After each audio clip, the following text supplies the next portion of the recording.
How to boost your website loading speed.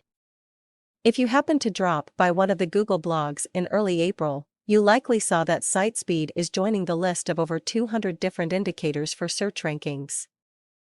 A few people are panicking because site speed can be a tricky thing to deal with, but don't worry.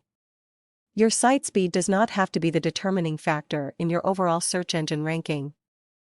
There are a number of things you can do to overcome the effects of a slow site.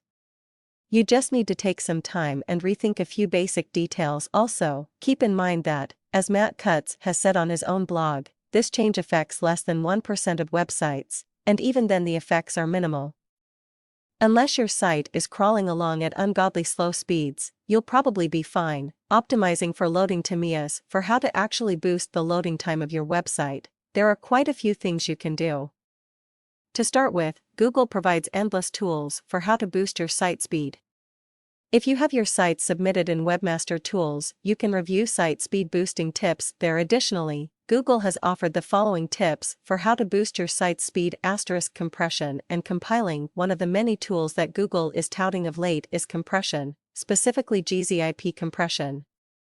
Almost all browsers utilize this option, but few websites deliver compressed content. Many times, compressed content is not delivered because of antivirus, browser problems, proxies, and problems on your own web server.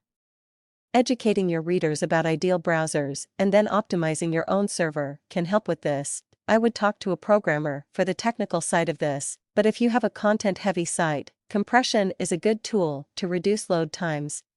Page speed. Another very useful thing you can do is to speed up the load time of your pages, simply by adjusting some basic aspects of the site.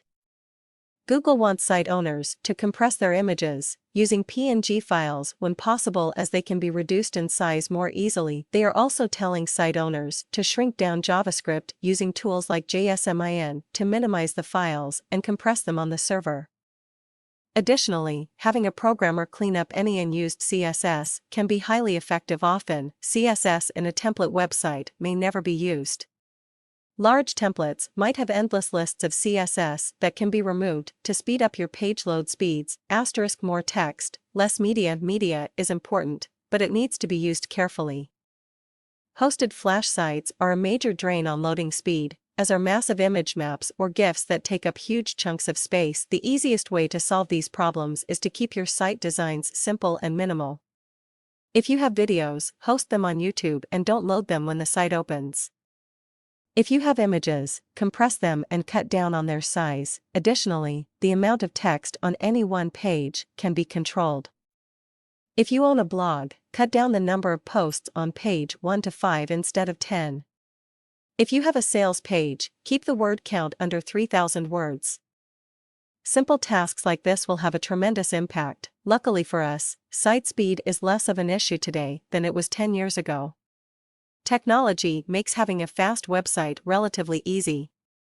However, if you know your site is a slow loader, either because of the programming or your web host, it may be time to make some substantial changes.